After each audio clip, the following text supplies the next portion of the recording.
Baiklah, perkenalkan nama saya Deborah Kalsana Pitupulu dengan NIM A1C422115. Pada kesempatan kali ini saya akan memaparkan hasil dari proposal yang telah saya buat dengan judul penerapan model pembelajaran Discovery Learning dengan alat peraga sistem pernapasan untuk meningkatkan motivasi belajar siswa PASEF di SMA Negeri 12 Kota Jambi. Mungkin langsung saja. Pada pendahuluan, saya akan membahas mengenai latar belakang masalah, identifikasi masalah, batasan masalah, rumusan masalah, serta tujuan dan manfaat. Pada latar belakang masalah, berdasarkan hasil wawancara dengan guru biologi di SMA Negeri 12 Kota Jambi, eh, pembelajaran yang awalnya dilakukan dengan metode ceramah membuat siswa kesulitan dalam memahami pembelajaran selama di kelas. Oleh karena itu, diperlukan untuk mengganti metode tersebut dan saya memilih metode pembelajaran dengan pembelajaran discovery learning. Bahkan keterbatasan alat peraga juga sangat minim untuk menunjang pembelajaran biologi, serta kesulitan guru dalam menyampaikan materi yang hanya mampu menuntut siswa berimajinasi mengenai proses pernapasan pada manusia. Kondisi ini mempengaruhi motivasi siswa dalam mengikuti pembelajaran biologi selama di kelas. Maka solusi yang dapat diberikan yaitu dengan penerapan model pembelajaran discovery learning dengan berbantuan alat peraga sistem pernapasan sederhana yang diharapkan dapat meningkatkan motivasi belajar siswa di SMA Negeri 12 Kota Jambi. Adapun identifikasi masalah, yang pertama itu adalah keterbatasan alat peraga khususnya pada materi sistem pernapasan. Kemudian yang kedua, kesulitan siswa memahami konsep sistem pernapasan. Dan yang ketiga, ada kesulitan guru dalam menyampaikan materi sistem pernapasan. Batasan masalah membatasi penelitian pada aspek kognitif, yaitu sejauh mana siswa memahami konsep sistem pernapasan dengan alat peraga. Pada penelitian ini, pembelajaran yang dilakukan dengan alat peraga sederhana yang dibuat dari barang seperti sedotan, karet gelang, plastik, balon, selang, styrofoam, kardus, dan juga karton. Untuk rumusan masalah sendiri, berdasarkan latar belakang masalah, maka dapat dirumuskan masalah bagaimana pengaruh penerapan model pembelajaran discovery learning dengan alat peraga sistem pernapasan terhadap peningkatan motivasi belajar siswa kelas 11 di SMA Negeri 12 Kota Jambi. Adapun tujuan penelitian ini yaitu untuk mengetahui pengaruh penerapan model pembelajaran discovery learning dengan alat peraga sistem pernapasan terhadap peningkatan motivasi belajar siswa kelas 11 di SMA Negeri 12 Kota Jambi. Adapun manfaat penelitian, di sini ada 4 manfaat untuk siswa, guru, sekolah, dan juga peneliti. Manfaat bagi siswa yaitu peningkatan motivasi, penggunaan alat peraga, dapat membantu siswa memvisualisasi pernapasan yang kompleks sehingga konsep menjadi lebih mudah dipahami dan mudah untuk diingat. Manfaat bagi guru yaitu peningkatan kualitas pembelajaran. Penelitian ini dapat memberikan referensi bagi guru dalam memilih dan menggunakan alat peraga yang tepat untuk meningkatkan efektivitas pembelajaran. Kemudian manfaat bagi sekolah yaitu peningkatan mutu pendidikan. Dengan penerapan hasil pembelajaran, sekolah dapat meningkatkan kualitas pembelajaran dengan mencapai tujuan pendidikan yang lebih baik. Ada manfaat bagi peneliti yaitu pengembangan diri. Melalui peneliti dapat mengembangkan kemampuan penelitian dengan analisis data. Kemudian, pada tinjauan pustaka, saya akan membahas mengenai kajian teori dan juga penelitian terdahulu. Pada kajian teori, saya masukkan mengenai pengertian model discovery learning. Discovery learning memiliki arti sebagai proses pembelajaran yang tidak memberikan keseluruhan, melainkan melibatkan peserta didik untuk mengorganisasi, mengembangkan pengetahuan dan keterampilan yang dimiliki untuk mengembangkan pengetahuan berbagai macam. Discovery learning mempunyai kelebihan yaitu bisa membangkitkan motivasi belajar peserta didik karena keinginan peserta didik yang tinggi. Adapun alat peraga, alat peraga ini berfungsi sebagai media visual dan taktik yang dapat memperjelas konsep abstrak menjadi lebih konkret dan mudah dipahami oleh peserta didik. Dengan kata lain, alat peraga adalah jembatan antara materi pelajaran yang seringkali bersifat abstrak dengan memahami konkret siswa. Saya juga membahas mengenai materi sistem pernapasan. Materi sistem pernapasan pada manusia itu merupakan materi yang bersifat abstrak yang berkaitan dengan mekanisme serta proses terjadi di dalam tubuh, sehingga sulit bagi siswa untuk memahami materi tersebut.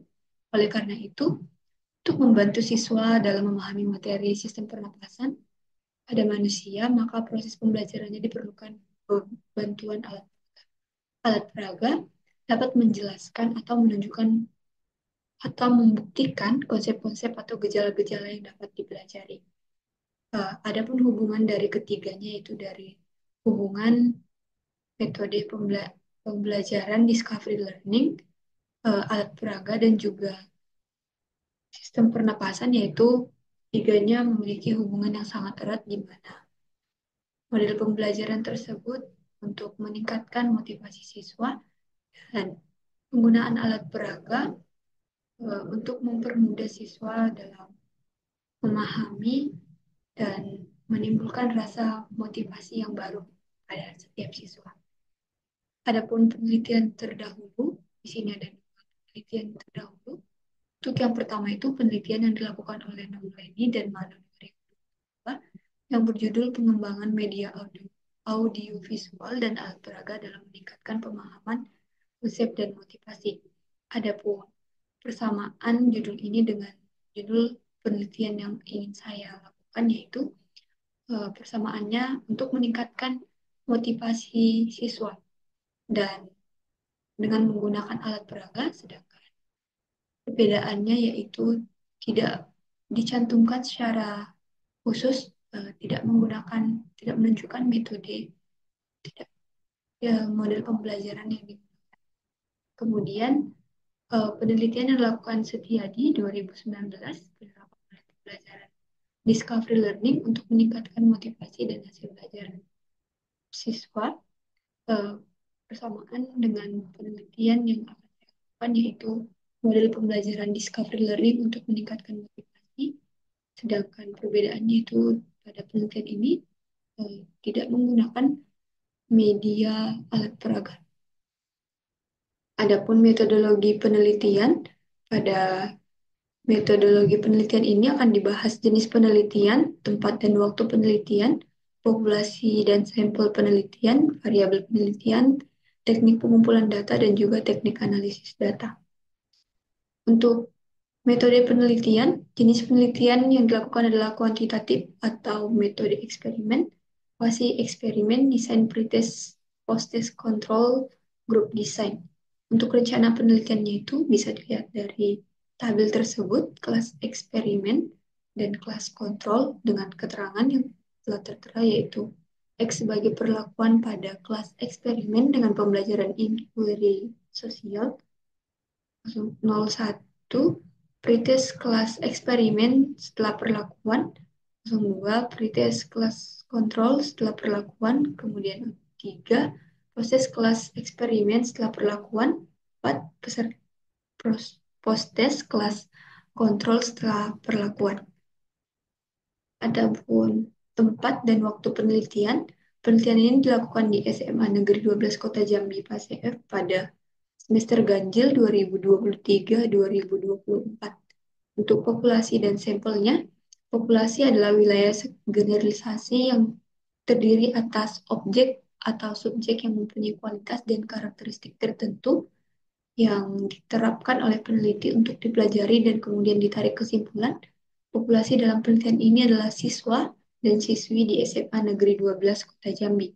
Kemudian sampelnya, pengambilan sampel dilakukan dengan teknik purposive sampling, pemilihan kelas eksperimen dan kontrol dilakukan dengan cara ditetapkan sehingga terpilih kelas 11 IPA 1 sebagai kelas eksperimen yang melaksanakan pembelajaran dengan menggunakan model pembelajaran Discovery Learning dengan alat peraga, sedangkan kelas 11 IPA 2 sebagai kelas kontrol yang melaksanakan pembelajaran tanpa menggunakan model pembelajaran yang telah ditetapkan.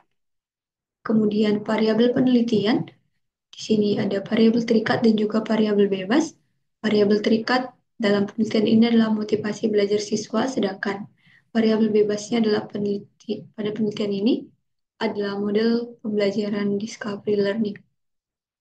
Adapun teknik pengumpulan data, teknik pengumpulan data dapat dilakukan dengan angket, wawancara, dan juga dokumentasi. Peneliti melakukan observasi dengan cara melihat aktivitas guru terhadap penerapan variabel X. Adapun skor yang diberikan pada penilaian guru yaitu sebagai berikut. Di sini ada rentang poin-poin di mana selalu dapat poin 1, sering 2, kadang-kadang 3, tidak pernah 4, Bang. Dan sama sekali tidak pernah itu diberi poin 5. Untuk teknik analisis data pada penelitian ini menggunakan analisis regresi. Yang pertama, uji validitas adalah prosedur yang digunakan untuk menentukan apakah suatu alat ukur, misalnya kuesioner, benar-benar mengukur apa yang ingin diukur. Dengan kata lain, uji validitas bertujuan untuk memastikan bahwa alat ukur yang digunakan akurat dan relevan dengan konsep yang akan diukur. Kemudian, uji reliabilitas. Reliabilitas suatu instrumen ialah suatu instrumen jika konsisten diberikan kepada subjek yang sama dan dilakukan dengan waktu yang berbeda, orang yang berbeda dan tempat yang berbeda maka akan memberikan hasil yang sama atau relatif yang sama yang nantinya akan menggunakan SPSS. Kemudian uji normalitas bertujuan untuk menguji apakah dalam model regresi variabel pengganggu atau residual memiliki distribusi normal seperti diketahui bahwa uji parametrik mengasumsikan bahwa nilai residual mengikuti distribusi normal. Uji homogenitas, eh, varian ini digunakan untuk mengetahui apakah kedua homogen atau tidak. Uji linearitas adalah untuk mengetahui apakah dua variabel mempunyai hubungan yang linear atau tidak secara signifikan. Yang terakhir, menggunakan uji hipotesis. Pengujian selanjutnya itu memberikan interpretasi terhadap koefisien korelasi dengan menggunakan tabel nilai R pada momen. Menurut Sugiono, untuk dapat memberikan penafsiran terhadap koefisien korelasi yang ditemukan tersebut, besar atau kecil, maka dapat berpedoman pada ketentuan sebagai berikut. Bisa dilihat pada tabel tersebut, interval koefisien dan tingkat korelasi. Jika 0,00 sampai 0,199 itu dikatakan tingkat korelasinya sangat rendah. Dan 0,80 sampai 1,00 tingkat korelasinya itu sangat kuat. Baiklah, mungkin cukup sekian pemaparan dari proposal saya. Eh, Kurang dan lebihnya saya mohon maaf. Saya ucapkan terima kasih.